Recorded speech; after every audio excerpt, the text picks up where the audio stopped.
नमस्कार दोस्तों, मैं हूं मनीष और आप लोग देख रहे हैं आईपा यानी all India progressive politics association. AIPA एक मंच प्रदान करता है जहां देश में प्रगतिशील राजनीति की बात हो, जिससे एक प्रगतिशील समाज का भी निर्माण हो। और हम अपनी इसी मुहिम के चलते हुए यहां पर पहुंचे हुए हैं उत्तर प्रदेश के चुनावी सफ़र में, यहाँ मंझनपुर में, ज़िला कौशाम्बी में। और हमारे साथ हैं यहाँ के कुछ बाशिंदे, उनसे हम बातचीत करेंगे और उनसे पूछेंगे कि भैया कुछ विकास हुआ है कि नहीं हुआ है। नहीं सर, इस बीच तो जो विकास की धारा बही है मंझनपुर में, जनपद कौशाम्बी में परम आदरणीय बहन कुमारी मायावती जी के शासनकाल में हुआ है। यहाँ का चहुमुखी विकास, चाहे जनपद बनाने का हो, चाहे सचिवालय, यहाँ का जो है एसपी कार्यालय हो, डीएम कार्यालय हो, या गांव गली गली आरसीसी रोड का हो, या रोड एक तरफ से गांव की गलियों कूचों तक रोड बनाने का कार्य हो, वो बहन कुमारी मायावती जी के ही शासनकाल में हुआ। उसके बाद उन रोडों में अभी तक 5 साल पूर्व में सपा की सरकार रही और 5 साल भाजपा की सरकार रही। ये गांव गोद लेने का काम किए हैं, परंतु उन गांव में कोई भी गली और नाली तक का निर्माण नहीं किया, फालतू में जुमलेबाजी का काम किया। और हमारे देश का प्रधानमंत्री ही मुझे तो लगता है सबसे बड़ा जुमलेबाज है। और मुख्यमंत्री की तो कोई बात ही ना करिए, वो तो चिलम चढ़ा करके बात करते हैं। वो ऐसा लोग यहाँ के कहते हैं, मैं नहीं कहता हूँ, यहाँ की जनता कहती है। और विकास के नाम पे जनपद कौशाम्बी में तो बिल्कुल जीरो है, ये यहाँ की पूरी जनता कह सकती है इस बात को। अच्छा। लेकिन प्रधानमंत्री भी तो अपने आप को थोड़ा पिछड़ा वर्ग का ही मानते हैं, तो इसमें तो बीएसपी और बीजेपी में अच्छी टक्कर हो गई ना फिर। प्रधानमंत्री जी पिछड़ा वर्ग के हैं या अगड़े वर्ग के हैं, ये सभी जनता जानती है, इनको बताने की आवश्यकता नहीं है।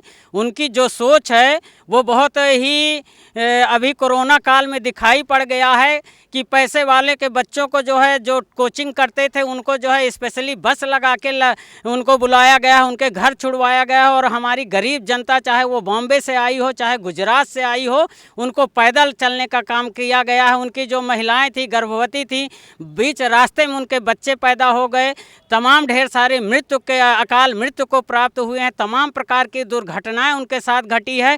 ये क्या आम जनता नहीं जानती है? आम जनता इस जुमलेबाज प्रधानमंत्री और यहाँ के धोखेबाज मुख्यमंत्री को अच्छी तरह से समझ गई है।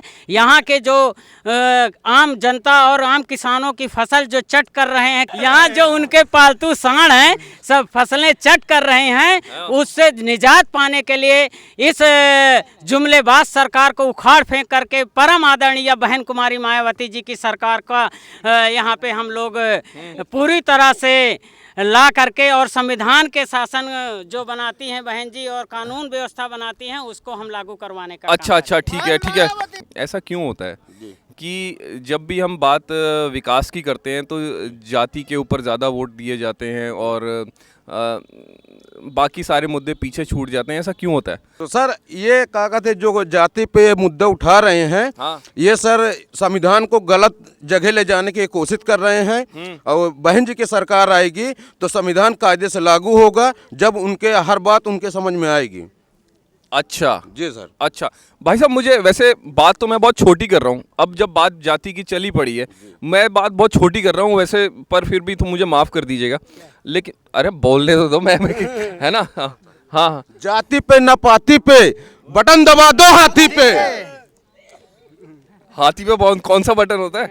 जी सर, बहुत अच्छा, ठीक है, मैं आपकी बात समझ गया, भाई साहब। मैं आपकी बातों में ना अपनी असली बात जो बोलना था वो तो, हाँ, जो मैं कह रहा था कि मैं बहुत छोटी बात कर रहा हूँ। ये जो मंझनपुर है, ये कैसे कितने उसमें बटा हुआ है? ठाकुरों का वोट कितना है, पटेलों का वोट कितना है, यादवों का वोट कितना है? थोड़ा बता सकते हैं? हाँ। चैल तहसील मंझनपुर। अरे यार, तुम सुन तो यार, कमाल के इंसान हो। हाँ, आगे बोलो। मंझनपुर में हमारे, हाँ, तीनों तहसील में सबसे जाति दलित वोटी हैं, सबसे ज्यादा। अच्छा। हाँ, अपने कौशाम्बी जिला में तीनों सीट पे दलित बाहुबली हैं, इसमें कोई दो राय नहीं है। अच्छा। बाकी कुछ यादव 30 से 35-36 हजार, हाँ। ब्राह्मण 24-25-26 हजार। अच्छा। ऐसे करके सब जाति हैं। हाँ। सर, मुझे कुछ ये पता लगा था कि इलाहाबाद यूनिवर्सिटी में कोई लड़का वड़का पीट दिया था किसी चक्कर में, वो क्या कहानी थी, कुछ बताएंगे वो क्यों ऐसा हुआ? जो प्रतापगढ़ का पीटा गया, हाँ जी हाँ जी हाँ जी हाँ जी, क्यों वो ऐसा? तो केवल एक ठाकुर का पैर छू जाने की वजह से, मतलब उसका पैर छू गया था ठाकुर के किसी के। अच्छा। तो उसी संबंध में विवाद हुआ था, जो होटल में मारा पीटा गया था, उसे पीट करके मार दिया गया था। अच्छा जी, ये जी, जानकारी हुई। ये जानकारी हुई। तो ऐसा अभी से होता आ रहा है या हमेशा अभी ये हुआ तो है? पहले से होता रहा। तो इन समस्याओं का निवारण जो है वो आपको क्या लगता है कि कौन सी पार्टी आकर इन समस्याओं का निवारण कर सकती है? ये तो बहुजन समाज पार्टी में ही निवारण हो सकता है, उसके पहले और कुछ नहीं, क्योंकि ये समाजवादी पार्टी गुंडा पार्टी है, जो चमचा पार्टी, वो तमंचा पार्टी के नाम से जानी जाती कौन है। पर अगर समाजवादी पार्टी तमंचा पार्टी है तो कुछ आज से कुछ सालों पहले बुआ और बबुआ का भी कुछ कॉम्बिनेशन बना था, वो तब क्यों नहीं हुआ था? इसी तमंचा पार्टी की वजह से नहीं हो पाया था, क्योंकि वो अपना जो है नीति लागू करना चाहते थे, जिससे कि मतलब जो है उनका वर्चस्व कायम रहे। वो अपने वर्चस्व के लिए, जानते हो, ये बिखराव हो गया। वर्चस्व के लिए ये बेखबराव हो गया। अब मुझे कुछ ऐसे काम बताएं कि अगर बीएसपी की सरकार आती है तो यहाँ मंजनपुर से, तो वो ऐसे कौन से काम होने चाहिए जो वो काम करेंगी? अगर तीन मेरे ख्याल से काफ़ी रहेंगे। पहला काम तो है शिक्षा का।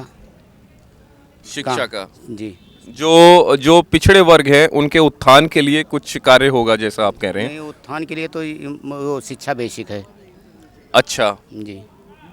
अच्छा, दूसरा जो है क्षेत्र में, जानते हो, रोजगार उपलब्ध कराने की बात है कि क्षेत्र में रोजगार हो। जो हमारे युवक हैं जो पढ़े लिखे नहीं हैं या दूर दराज जाके काम नहीं कर सकते, किसी फैक्ट्रियों में नहीं काम कर सकते हैं, उनको यहीं पर ही रोजगार मिले। अच्छा, ठीक है सर। दूसरा, मैं आपकी बात समझ गया। तीसरा तो विकास में ये है कि मतलब जो है आदमी जो है भय मुक्त हो जाए, भय मुक्त हो करके रहे। ऐसा शासन हो कि भय मुक्त हो जाए, और जो भयमुक्त समाज रहता है तभी उसका समुचित विकास हो पाता है। तो 2017 से पहले 2012 तक में वो देखने को मिला है। 2012 तक हम लोगों ने ये देखा है कि हमारी बहन बेटियां हो सुरक्षित रहती थी। आप ये देख लिए, भारतीय जनता पार्टी की सरकार जब से आई है वो संविधान के विरोध में काम करती रही है। और संविधान के क्या, आप ये जान लीजिए, और वो वादे तो तमाम किए, उसमें हम जैसे लोग भी, जानते हो, भटक गए थे 15 लाख के चक्कर में। आज तक 15 पैसे नहीं मिल पाए उसके माध्यम से। अच्छा अच्छा अच्छा। हमारे जैसे पढ़े लिखे लोग भटक गए थे, और हम लोगों ने भाजपा को वोट कर दिया था, प्रधानमंत्री बना दिए, योगी सरकार को बना दिए।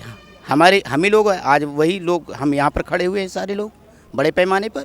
इसमें से 60% ऐसे लोग होंगे जो भाजपा को वोट कर दिए थे। मतलब जो गाड़ी चली थी वो, अगर देखा जाए तो वो ज़्यादा आगे बढ़ी नहीं, वो आपके हिसाब से चंद पैसों के लालच में, जानते हुए, ये ब्रेक हो गया है जी। इसलिए हाँ भाई साहब, जरा थोड़ा सा अगर आगे आ जाए। वो जितनी बढ़ना था वो बढ़ चुकी है, आगे उसको बढ़ना नहीं है।